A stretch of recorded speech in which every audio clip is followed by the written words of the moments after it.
Hello there, I'm Dr. Nazanin Moali, licensed clinical psychologist, sex therapist, and host of Sexology Podcast. You are watching one of the videos that's part of our sexual skills series.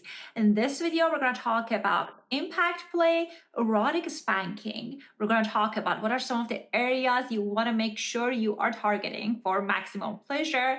We're going to talk about safety, props, tools. How can you create this wonderful, fun, sexy, erotic exchange environment? My guest today is erotic educator Taylor Spark.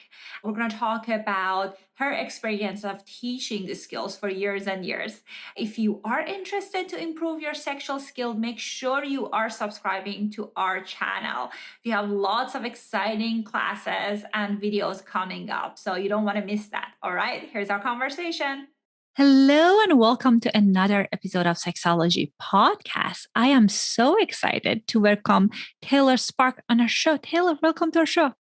Thank you so much, Dr. Naz. Well, I am very excited about this conversation. This is part of our sexual skills series, and I feel we haven't delved into teaching skills and different things that people are interested in to learn more about. And I know impact play is one of those juicy, exciting things that people want to learn more about, but it certainly requires some skills. So tell us why impact play can be so hot for so many people. Well, it can be hot on both the giving and the receiving side. I myself am in what is called a dominant switch, meaning, but I'm more dominant than submissive, meaning I love to give more than I love to receive. As far as impact play, my partner is very much into impact play.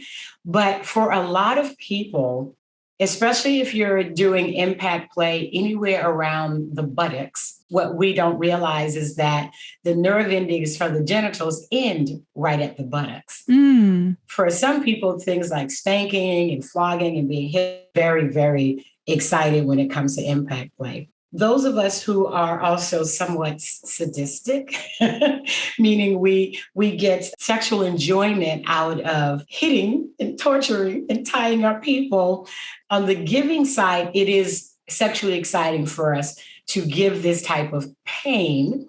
And it's not always painful as in hitting. It could also be mental pain, right? Or emotional pain, meaning that we could be offering people something in the form of humiliation by mentally torturing them or calling them, horrific names. So on the receiving side, those who are more what they consider masochistic, meaning that they get and enjoy receiving the pain or receiving the humiliation from their partner is sexually exciting for them. So for a lot of people, and some people, I should say, like myself, we enjoy both sides of that. So some people are more on the giving side, loving to inflict the pain. They find that enjoyable. And others are on the other side, like we like to receive it. I do know that especially for some men who were raised not to hit women, it could be a bit of a challenge to hit your partner, your female partner, when you've been raised to be a good boy. But the most important thing to understand about impact play or anything in the BDSM realm is consent is sexy. Consent is everything. If your partner is saying to you, I want you to slap my booty, then it's okay. They have given you consent to do so. I love that. And I hear that it's more about energetic exchange. And I'm so glad you talked about spanking and consent and all sorts of impact play, because it can be really, really hot. And it needs to be something that's been discussed, because sometimes people see things and they feel, oh, I can incorporate in the bedroom, but it comes at a surprise for their partner and you might not get the results that you want. So it's important to have a clear conversation about it.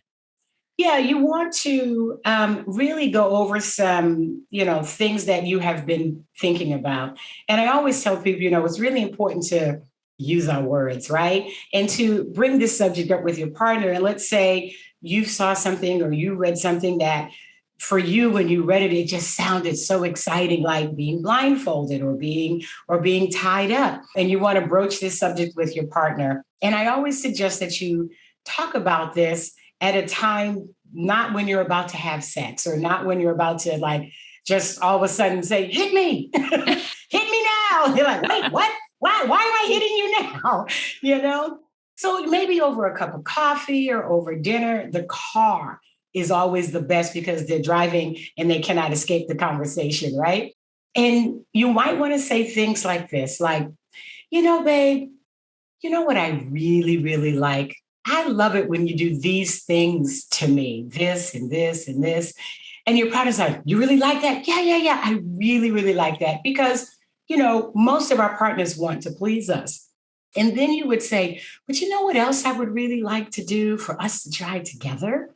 Because now you have them all excited about what you already enjoy. You say, I would really love it if we tried that and that and that. And then we look at you and go, well, what? Why do you want to do that? And I don't know, but I'm interested in doing it. And I don't want to try this with anybody. Not that I would try with anybody but you, but I really want us to do it together because I trust you that, you won't go too far. But the thought of you doing that and that and that to me, the same way you do this and this and this, it just gets me so excited. Can we do that? Well, I think it's a beautiful way of outlining the conversation. You just shared my secret weapon with thousands of people because I feel a car is perfect for any kind of a conversation that you feel like you might want to kind of like not talk about it. It would be hard to talk about it, and sometimes I find it. I'm a big I like eye to eye kind of conversation, but what I find that sometimes some tough conversation, it's easier to be done when you are looking ahead. So I think there's that element of it as well, that you're talking, but the intensity of gaze is not there. So that can be a way of talking about things that might feel a tad uncomfortable. And I think it's wonderful that you talked about kind of like really pinpointing what they're doing that's working for you, so that they know that they're already doing this great thing. These are the menu of options that they're doing right. And this is about this creating another layer of kind of like erotic intimacy between you and your partner. So it's not saying that it's about the act. It's about you, your partner, and the act, which makes it very, very delicious. So the question that many people have is they think about, okay, if I want to hit my partner and behind, there is like, where should I go? What are some of the areas that are more sensitive and what are some of the areas that are less sensitive? Right. So when it comes to spanking, which is one of my absolutely favorites, I actually teach a class on spanking based on the book Spanking for Lovers by Janet Hardy. It's really good. So when it comes to spanking, right, we want to spank in the meatiest part of the butt, right? In the meatiest part of the buttocks. And, one of the easiest positions to spank in is just to have someone kind of put their hands on a table or a desk and lean over. Right? And kind of spread their legs so that they are steady. Some hand positions, of course, to use are just an open palm with all 5 fingers open, a closed palm, right? Or a cuffed palm is another way to spank. So you want to stay in the meaty part of the buttocks, right? Wherever that is on that butt. Heading down towards the thighs, you can go as far down as the top of the thighs. Most people do not enjoy being hit on the thighs, but there are some that like that level of pain. In the middle, right where the buttocks and the genitals start to meet, that sweet spot is another nice, juicy spot to hit. Now, what area we want to be careful of course, is down the back of the knees. We don't want to go that far down. And you want to be careful of the tailbone. Right? The cossack tailbone. Now, using your hands is very difficult, to hurt that area. But if you start to use impact toys, you really could do a lot of damage. So the meaty part of the buttocks in the middle, down towards the genitals are really, really good and juicy parts. And again, using different hand positions, right? And then with regards to the hand positions, you have speed, how fast you hit the buttocks, right? consistency, how often you hit the buttocks, and then you have how hard you hit the buttocks, right? So those are things that can be combined, speed and consistency, and then the actual impact itself when it comes to the butt. I always suggest you start with clothes on, and then you start peeling the layers off. And as the skin gets warm, you'll get a little pink, and then a little more pink, and then red. Now, I'm an African-American woman. I'm dark complected. By the time my butt gets red, I'm probably bleeding. So you have to be, cognizant of who you are spanking, their skin color, and you have to constantly check in, kind of like, are you okay? Is that okay? Do you want more of this or less of that? Beautiful. And I think you brought up so many great points of kind of like some people just use the visual kind of like cues around if they're going hard or not. But I think again, people different skin tone is play into it. And also like people get easier. Some people get easier red, and some people it's harder for them to have that body reaction. And so I want to get the positions right. I know in the dungeons, they have this like really good furniture that lend themselves to that. But how can we create that at home? Well, some of that furniture you can order at home. You can order, the St. Andrew's cross, the spanking bench. But if you don't want to make that investment, of course, if we're talking about spanking, literally leaning over a table, spread eagle like an X, leaning, standing with your back to your partner against the wall, across the knee, right? What they call over the knee, OTK, right? Across your partner's knee is another way. And these are, for spanking positions, standing against the wall or leaning over a desk could be for flogging, right? Or using a dragon tail. We can talk about some of those toys as well. But you can literally order spanking benches. They're like a saw and like a saw bench for some of them. Liberator, which we carry, we have some of those on our site. A really soft-sided spanking bench where you kneel down and bend over, and that kind of spanking bench could be used for what we call the kind of like the confessional position. Ooh, I don't know about that. Do tell. The confessional position is when one partner sits in front of you in a chair and the other partner's on the spanking bench bent over, and they are serving their partner orally.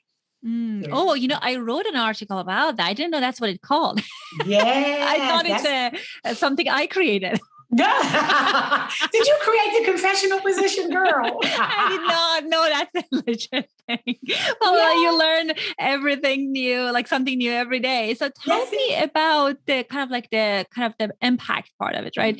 My understanding is that if you have your hands open, it's gonna can be really painful on your own hand. So it seems like closed hand is less painful for the giver. Is that your experience? Yes and no, because when you're hitting someone, it can become painful to your own hand. You want to swing a little more from the full arm and not just the hand, you see? And you want to start light and work your way up. Because if this is new for you and this is new for your partner, you just don't want to start swinging from way back in Georgia. You don't want, you want to start light. Check in. How's that? How are you feeling? And most people tend to use, what they call safe words, right? So the most common are red, yellow, and green. Green meaning I'm good, you can keep going. Yellow meaning, okay, slow down, give me time to kind of catch my breath. And then red means stop, don't hit me one more time, don't do it again, I can't take no more. So, and people make up, their own safe words, and they call them safe words in the BDSM community because you want to be able to communicate. Now, if you have a gag ball in your mouth and you cannot speak, you might want to just do one finger, two fingers, and then three fingers, like stop. But it can be painful on your own hand. So start slow. This way, not only are you warming up their body, you're warming up your hand, you're bringing bloods to your own hand. So your endorphins kick in for both you, the giver, and on the receiver. The endorphins are the feel-good hormones. They make us feel good. And if you enjoy giving impact, you were going to feel good. So Great. they protect you just as much as they protect the receiver. Beautiful. And I love that you're saying that building up the rhythm, because the rhythm also can be very calming for so many people that they are into it. So tell us about kind of like tools that we can use. So hand is a wonderful thing to use, but there are often other things that you can use. I have a few things here.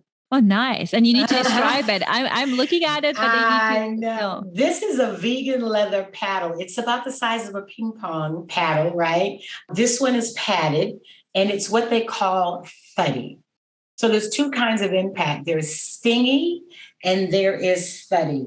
Things that are stingy, they just kind of hit the surface of the skin, right? So think of like a pinch, right? Like a pinch. They just hit the surface of the skin. Items that on impact that are thuddy, you can feel deep within the muscle.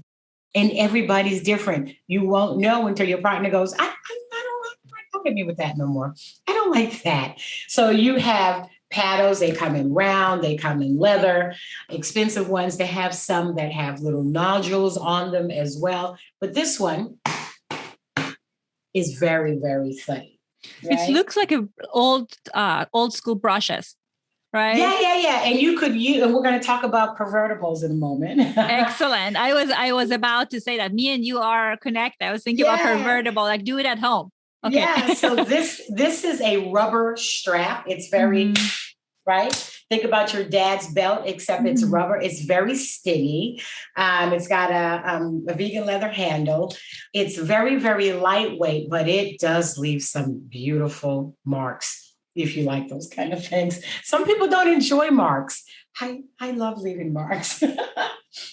This is also something stingy. It's like a little flower, but it's rubber, and actually it's made of recycled tires. Oh, see, you're saving environment too. Yeah, well, we love to do organic things. So you have floggers, you have dragon tails, you have paddles that are made of leather, paddles that are made of vegan leather, wood. Oh my God, stainless steel, right?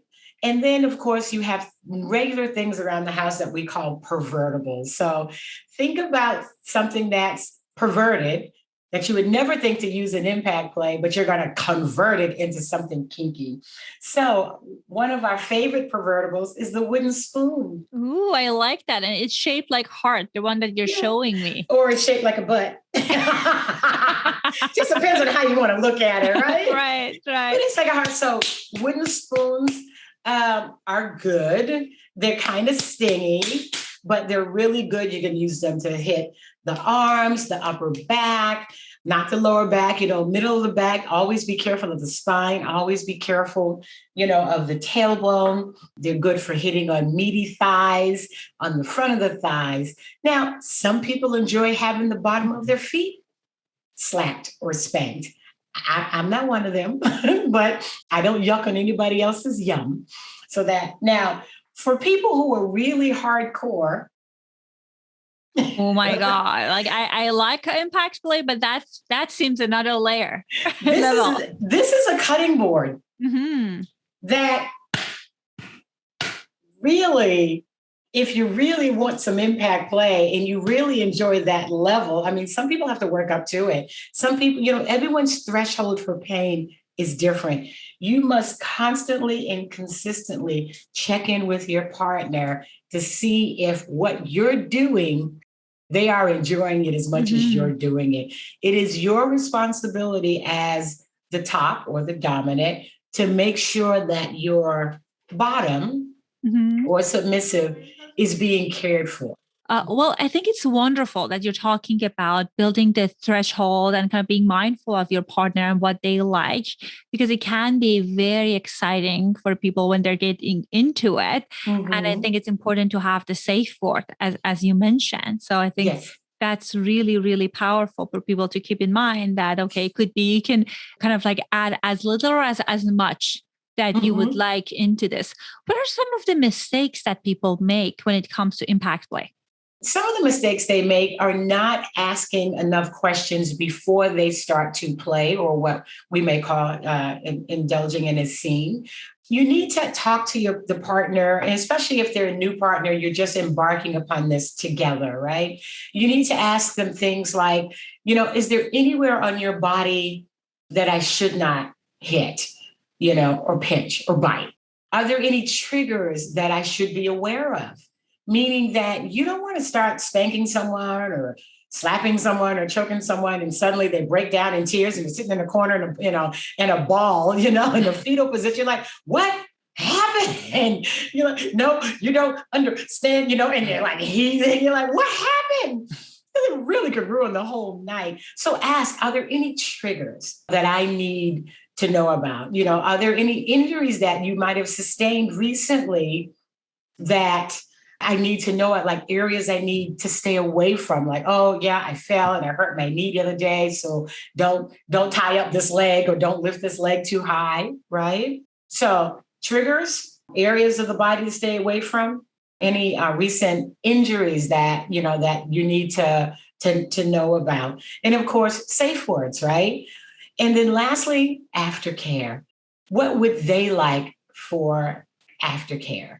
And for those of you who don't know, aftercare is the time that when you're done playing or having seen, you really want to make sure that your bottom, your partner, your submissive is okay. You don't want to just walk away from them, because some people are in what they call subspace, which is kind of a airy, lightheaded, ethereal type of feeling, and they could be lightheaded, especially if they've been bent over, right? So all the blood has rushed to their head, the endorphins have kicked in.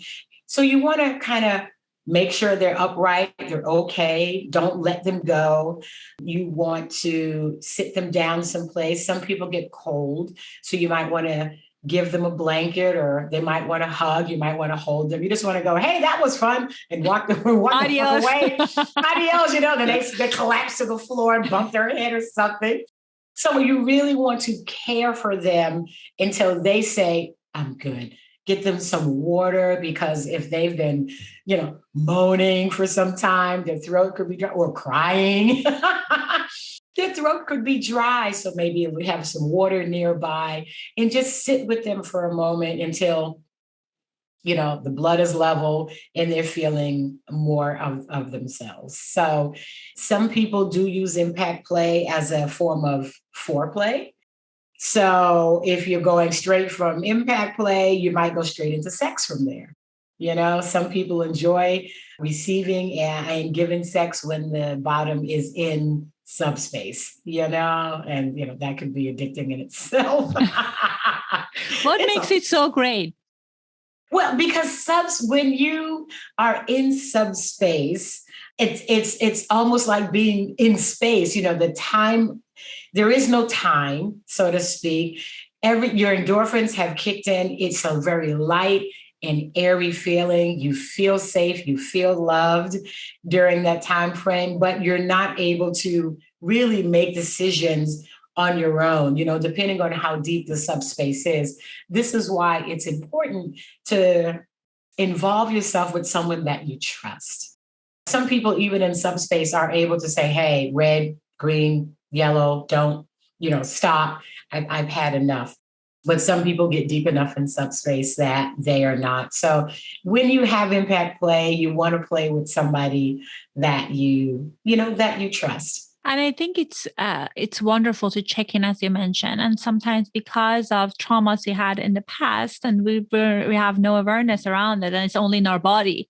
And Yes. we might get those things might get awakened in the middle of the scene. And then it's good that you have the safe word. And it doesn't mean like you're bad or the other partner is bad. It just doesn't feel good. And there's nothing wrong with kind of like pausing the scene. Exactly. On the other side, as the one receiving the impact, you too should be asking questions, especially if this is a new person that you're playing with or having a scene with, or if you and your partner are embarking upon this for the first time, you need to make sure that you ask questions of them. If it's somebody new that has experience, you could say, how much experience do you have?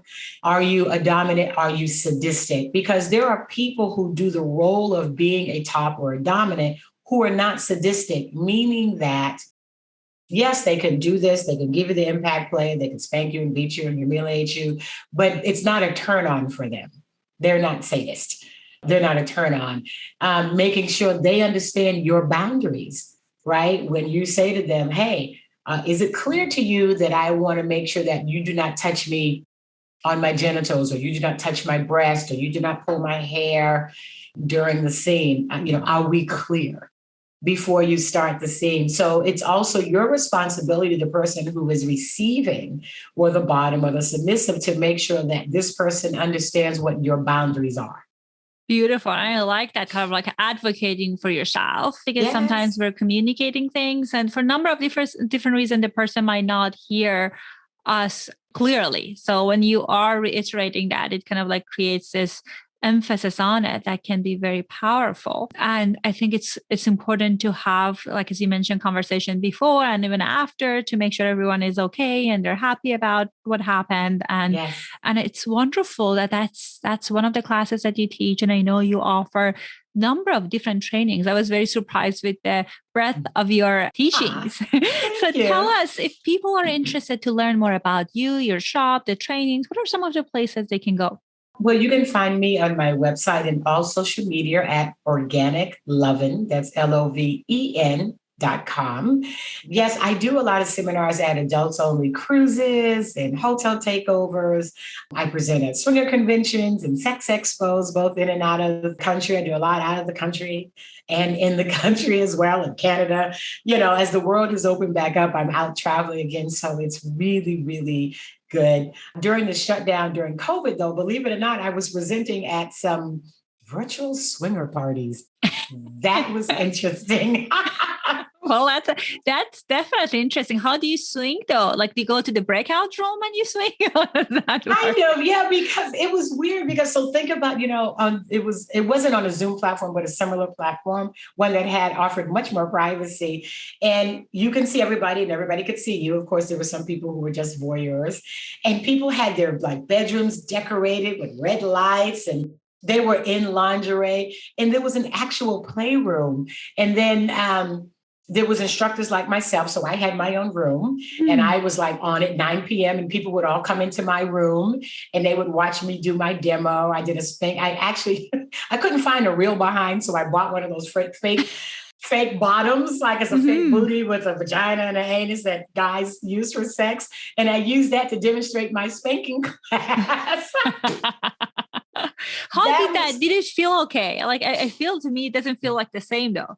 Not quite, but it had a lot more bounce to it because it was silicone. Like, pow, pow. That is funny. It was so funny. And then I had I sell these amazing cock rings, and this one particular one called the J Nodger. It doesn't require it, but when I'm at the live events, I do cock fittings. Girl, makes my day to have a guy come and go, I'd like to get a cock ring. Yes. Let me see what you're working with. Drop them pants. Oh my God. And men being so sensitive. I don't know how you're doing this. Oh my God. They just stand there with their hands on their hips like Superman, and they drop their drawers, and I get a handful of chicken balls. And I'm like, oh yeah, let me see. I think that's a size. Yeah, I think that's a 50 centimeter. So I even did a cock fitting on the virtual seminar, on the virtual swing party during my class. And of course, somebody raises their hand. I'm like, yes, Bob. Yes, Barbara. Like, could you? And they were British. I can't do a British accent. Could you give the cock model a kiss for us? Would you? Because all they have is the cock right there. They can't say could you give it a kiss? Like, can I finish the seminar for us? And then I will kiss it for you. Oh my gosh. It was so fun. I love it. And I think such a great point that, sometimes people use cock rings and it's not the right size and they get disappointed. So I think that's the beauty of buying from people that are like the business owners versus buying it from the kind of like general, kind of like a more commercial ones. So sorry, carry on. You're like, your stories are so interesting that it's easy to get derailed. Carry on. Yeah. No, it's fun. Yeah, cock rings are amazing. And for men who listen to your show who've never had one, I highly suggest even getting a flexible one that's adjustable at first, because the purpose of the cock ring is really to slow down, not stop. It slows down the blood flow to keep the penis harder longer. So, I mean, and who doesn't want a harder, longer penis? I do. Great. And I don't know. I mean, like sometimes some people can go for a long time and I can feel uncomfortable. So I guess lube makes everything better. You know, I agree with you. You need to have a bottle regardless of if your body produces or not. Exactly. Yeah. Lube is for the glide. Some people mistake it for, where I get wet enough. It's, I don't need lube. Lube makes everything better. It's not the wet, it's the glide. It keeps down the friction, in the vagina or the anus, but especially in the vagina, because when the vagina gets friction, it gets a little dry, we get vulva owners, we get little micro tears in the vagina. And when that happens, that leaves you susceptible to all sorts of, buggers that you were trying not to get. So lube makes everything, and organic lube, always organic, no chemicals ever, no glycerin, no sucrose, no glucose, because, when you put something, it's all derivatives of sugar, right? And when you put sugar in something dark and warm and wet, what do you get? Oh, we don't want that. Yeah, you start baking bread. Oh my God. Good way of like discouraging us from those commercial ones. Yeah, that's funny. We don't want that. And even things like propylene glycol, which is the cousin to antifreeze. It's not antifreeze, but it's a chemical. You'll find it in everything. You'll find it in deodorant and mouthwash and body products and dog food. In the general market, it makes wet things slippery, but in the vagina and the anus, it's very, very drying. So no propylene glycol, no phenylethanol, none of those things. So there's a whole list of things on my site that should not go in your precious petals. Well, more reason for people to check out your website. And I would imagine do you have a newsletter they can kind of like opt in and know about the event? Yes. So when you go into Organic Lovin', LOVEN.com, you could sign up for our newsletter. We have product demos, of course, on our YouTube, which is also Organic Lovin'. And yes, the newsletter, there's, videos and samples and, all kinds of good things. So it's good. I definitely encourage people, like it seems like it's a breadth of different information about different topics, to check out your website. And thank you so much for coming on the show today. It was delightful to have you. And thank you for being so generous with the information. Oh, thank you, Dr. Naz, for having me. It's been an honor to be here. I so appreciate it. I hope you guys enjoyed our conversation. Again, don't forget to subscribe to our channel. And if you are interested to learn 9 of my favorite foreplay ideas that I share with my paid clients, make sure you are downloading the checklist where you're watching this video. I love the activities that I'm introducing, and put it in the comment if you end up downloading, what do you think about it? All right, I'll talk to you soon.